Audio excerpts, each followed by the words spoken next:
शिवसेनेचे नेते हे उदय सामंत बोलतायत, आपण थेट पाहूयात।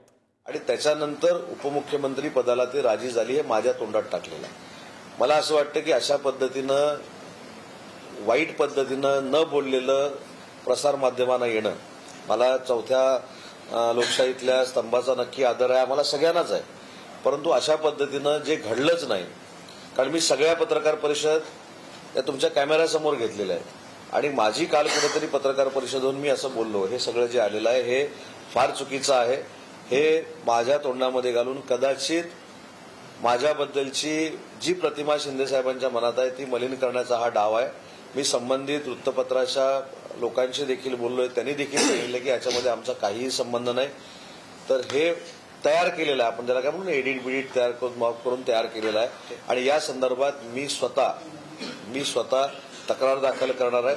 पण अशा पद्धतीनं करणं म्हणजे हे कार्यकर्त्यांनी केलं असेल, माझ्या हितचिंतकांनी केलं असेल, आमच्या विरोधकांनी केलं असेल, शिंदे साहेबांना बदनाम करण्यासाठी केलं असेल, तर ही फार राजकारणातली वाईट गोष्ट आहे आणि अशा पद्धतीनं करू नये ही देखील आमची सूचना आहे। पण मी या बाबतीमध्ये कायदेशीर कारवाईच्या संदर्भामध्ये माझ्या लोकांशी देखील चर्चा केलेली आहे, कारण ज्या पद्धतीनं शिंदे साहेबांचं वलय ह्या महाराष्ट्रामध्ये आहे ते त्यांनी त्यांच्या कर्तृत्वावर सिद्ध करून दाखवलेलं आहे, त्यांनी घेतलेल्या निर्णयावर सिद्ध करून दाखवलेलं आहे। त्याच्यामुळे शिवसेना म्हणून त्यांच्या नेतृत्वाखाली आम्ही काम करतोय।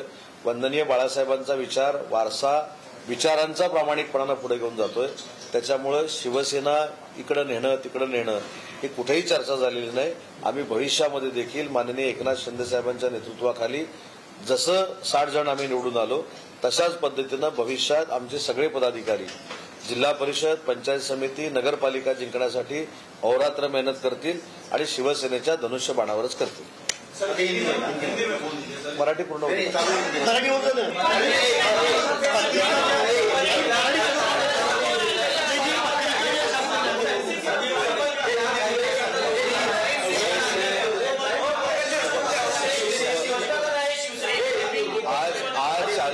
चैनल के ऊपर जो उप मुख्यमंत्री पद के बारे में हमारे एमएलए लोगों के नाम आ रहे हैं वो गलत है, इससे हम कोई भी सहमत नहीं है।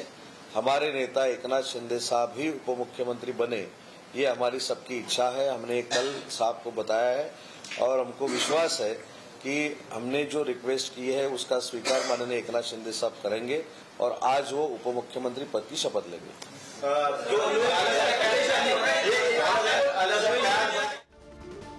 राष्ट्रवादीच्या निमंत्रण पत्रिकेतही फडणवीस आणि अजित पवार यांचा उल्लेख आहे, मात्र एकनाथ शिंदे यांचा उल्लेख नाही आणि त्यावरून आता नवा वाद निर्माण झालेला आहे।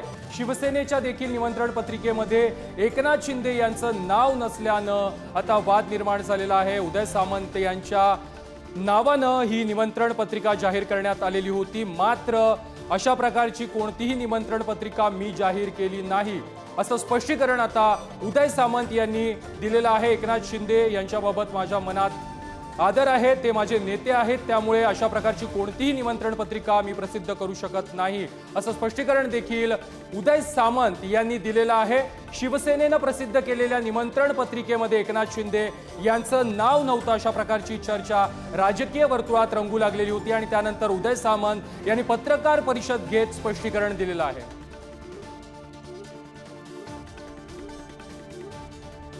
राष्ट्रवादी आणि भाजपच्या पत्रिकेत देखील एकनाथ शिंदे यांचं नाव नसल्याची चर्चा राजकीय वर्तुळात रंगू लागलेली आहे। त्याचबरोबर खुद्द शिवसेनेच्या पत्रिकेत देखील, निमंत्रण पत्रिकेत देखील एकनाथ शिंदे यांचं नाव नसल्यानं राजकीय वर्तुळात जोरदार चर्चा रंगत होत्या आणि त्यानंतर उदय सामंत यांनी पत्रकार परिषद घेतलेली आहे आणि स्पष्टीकरण दिलेलं आहे। या संदर्भात अधिक माहिती देत आहेत आमचे प्रतिनिधी सुशांत सावंत। सुशांत, राष्ट्रवादी असेल, भाजप असेल किंवा खुद्द एकनाथ शिंदे यांची शिवसेना असेल, या तिन्ही पक्षांच्या निमंत्रण पत्रिकेमध्ये एकनाथ शिंदे यांचं नावच नव्हतं अशा प्रकारच्या चर्चा आता रंगतायत। काय अधिकची माहिती आहे? त्याचवरती उदय सामंत यांनी देखील पत्रकार परिषद घेतलेली आहे आणि स्पष्टीकरण दिलं आहे। आपण जर प्रथमेश बघितलं असेल तर 3 पत्रिका तिन्ही पक्षाच्या वेगवेगळ्या छापण्यात आल्या। 2 भगव्या रंगाच्या आहेत, तर अजित पवार यांनी गुलाबी रंगाची पत्रिका अजित पवार यांच्या राष्ट्रवादीने छापलेली आहे। मात्र या तिन्ही पत्रिकांमध्ये जर आपण बघितलं असेल तर एकनाथ शिंदे यांचं नाव नाही आहे। भाजपची जी पत्रिका आहे त्यामध्ये मुख्यमंत्री देवेंद्र फडणवीस यांच्या शपथविधी सोहळ्याचं निमंत्रण असं देण्यात आलं, तर एकनाथ शिंदेंच्या शिवसेनेकडून देखील तशीच पत्रिका जी आहे ती छापण्यात आली। मात्र अजित पवार यांची जी गुलाबी रंगाची पत्रिका आहे त्यामध्ये असं म्हणण्यात आलं आहे ते म्हणजे देवेंद्र फडणवीस यांचा मुख्यमंत्री आणि अजित पवार यांचा उपमुख्यमंत्री म्हणून शपथविधी सोहळा जो आहे तो पार पडणार आहे। म्हणजे याच्यामध्ये एकनाथ शिंदे यांच्या नावाचा राष्ट्रवादीने अजित पवार यांच्या राष्ट्रवादीने उल्लेख केलेला नाही।